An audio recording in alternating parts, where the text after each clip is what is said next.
কি ভাইয়া কোটা আন্দোলন কি থামছে নাকি অন চলতেছে? হাই রে মানুষ, বাংলাদেশ রেলওয়ে 25 জন লোক নিব, 25 জন লোক নিব বাংলাদেশ রেলওয়েতে।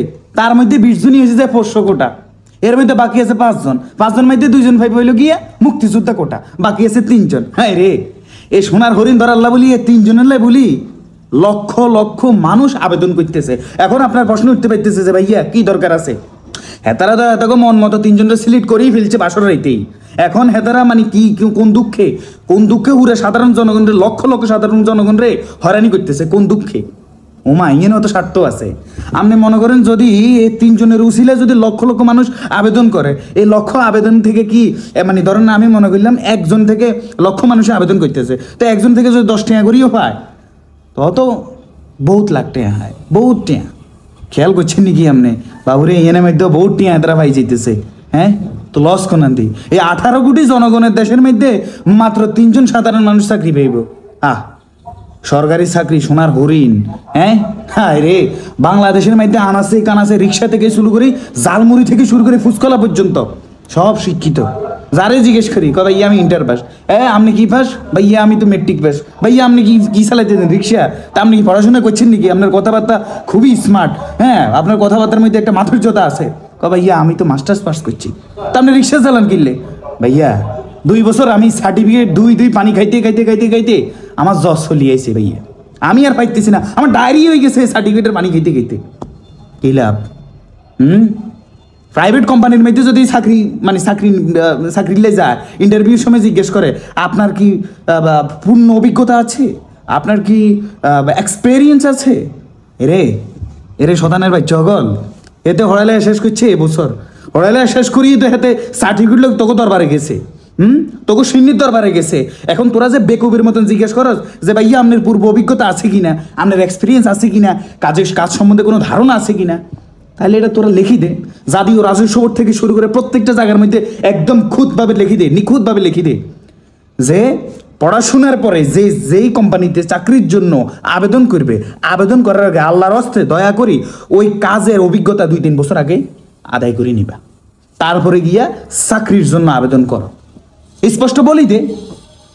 এরপরে কিছু প্রাইভেট কোম্পানি আছে মনে করেন যে হ্যাঁ করে যদি আপনি মনে করেন যে 10 লাখ থেকে 12 লাখ বা 15-20 লাখও এমনও কোটা আছে হ্যাঁ যে 15-20 লাখ যদি দিতে পারেন ভাইয়া আপনি, তাইলে আপনি কি 30 থেকে 40 হাজার টাকা দামের কি একটা অ্যামাউন্টের আপনি চাকরি পাইতেছেন ভাইয়া।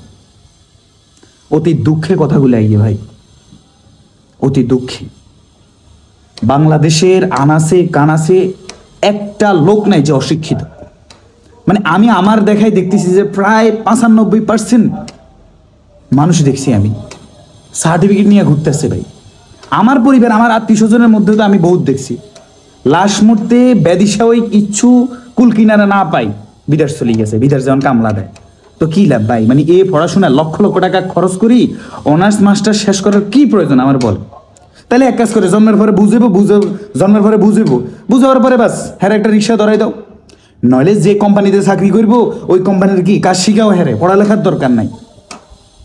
কি শুদ্ধ ভাষায় কথাগুলি কি হেড ভরে? আপনি আমার বলেন, শুদ্ধ ভাষায় কথা কই আমাকে হেড ভরে যাবো?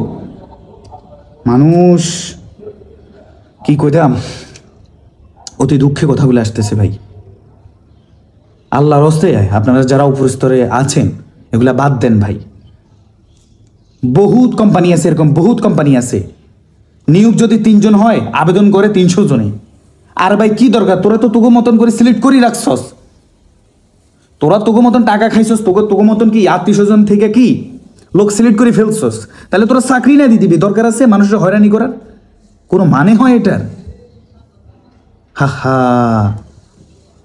চাকরি খুঁজতে ওই 700 টাকা দামে যে জুতা ক্ষয় করে ফেলছে, এরপরও কি চাকরি মাগার হয় না।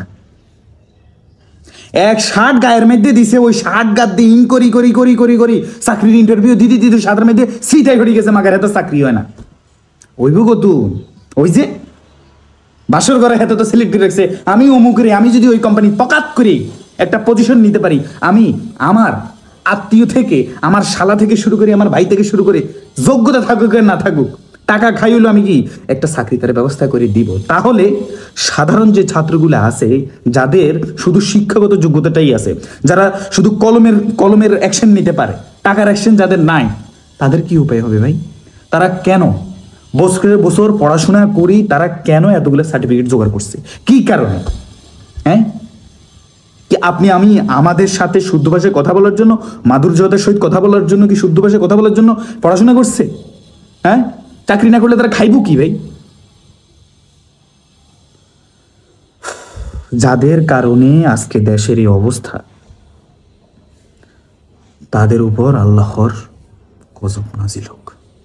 বা যাদের কারণে, আমি যদি বলি যে আমার কারণে দেশের ক্ষতি হইতেছে, আল্লাহ আমার বিচার করুক। সবাই দোয়া করবেন, মানে আল্লাহ যেন এদেরকে হেদায়েত দান করে।